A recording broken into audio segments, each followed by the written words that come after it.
Hello, everybody. My name's Cameron Dawson, and I'm the founder and commercial director of Cognizance Processing. I've spent the last half decade working with the retail sales industry and the big data space.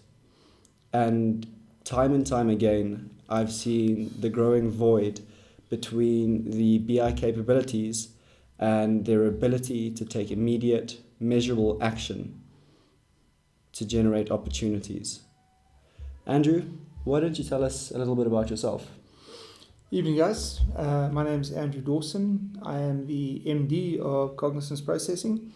I have spent the last 30 years in the retail distribution and sales industry. I run a very successful software company called Mac Mobile, where we supply a software platform that does the route to market sales, invoicing and distribution for the likes of Coca-Cola, Unilever, Pioneer Foods, Simba, across 18 countries in Africa. We are route to market distribution experts. And when Cameron brought the Cognizance concept to me, I immediately saw a fit around the analytics capability and the requirement from our customer base to be able to have an intelligent conversation around what their data is telling them and where they should be aligning their decisions into. We've had a very successful run so far, and we're looking to expand it further. Cam, do you want to give us a bit more background around the challenges that we found in the market?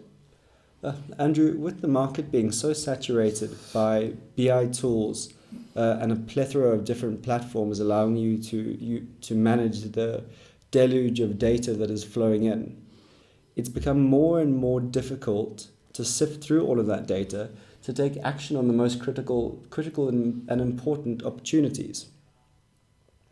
So the lack of timely access to data and the growing skills gap required to action that data. So your BI analyst and the bottleneck that happens between the team meant to action opportunities and the individuals with access to data is just growing wider and wider, and the bottleneck getting thinner and thinner.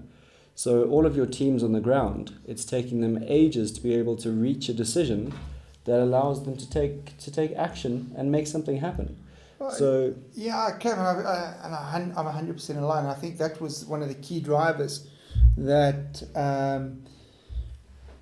supported the growth into the Keystone platform. You know, we deal with sales forces across Africa, and one of the things that we picked up very clearly is our sales forces are getting more and more confused. They're being instructed to go and research, go look into dashboards, go download this report. And very simply, the sales force is put into a position where they're going in a direction best defined by the noise in their own heads and the research that they've done. And sales managers are pretty much herding cats. So the deployment of a platform, which we've branded and named as Keystone, which allows for the assimilation of data, recognizing revenue opportunities, aligning the data with KPIs and business rules, and creating a ticket that can be auto-generated to an individual that gives him direction, tells him where to go, where his money is sitting, and where and what actions to do to best optimize the decision that's sitting in front of him. That's manna from heaven. Maybe you want to dive a little bit more into the actual solution itself for the guys so we can give a bit more context. So Andrew, we've spoken about reduced overall efficiency. We've spoken about massive employee time wastage. And most importantly, we've spoken about massive missed revenue opportunities. How can Keystone help aid our clients to get around this? Let me give you an example. Let's take Unilever, for example, right? And in the retail trade, very simply, we understand the products that are going through the till points because we get that data. We understand what stock is in store, what stock is in the warehouse, and a very simple calculation that the Keystone platform generates is how much of this product is sold through the tills on a daily basis. Is there enough stock in store? Is there enough stock in warehouse? And is the replenishment cycle from order to replenishment sufficient enough that if the rate of sale is exceeded, that they don't run out of stock? because if you don't have stock on the shelf, you don't make revenue. The retailer doesn't care because he just stocks your shelf with some other products so he keeps going. But from a Unilever perspective, no stock on shelf equals no sales. Keystone delivers that to the merchandising manager and makes sure that that stock is on shelf. A very simple example, but a very powerful one. Let's look at them from a distributor perspective, similar principle.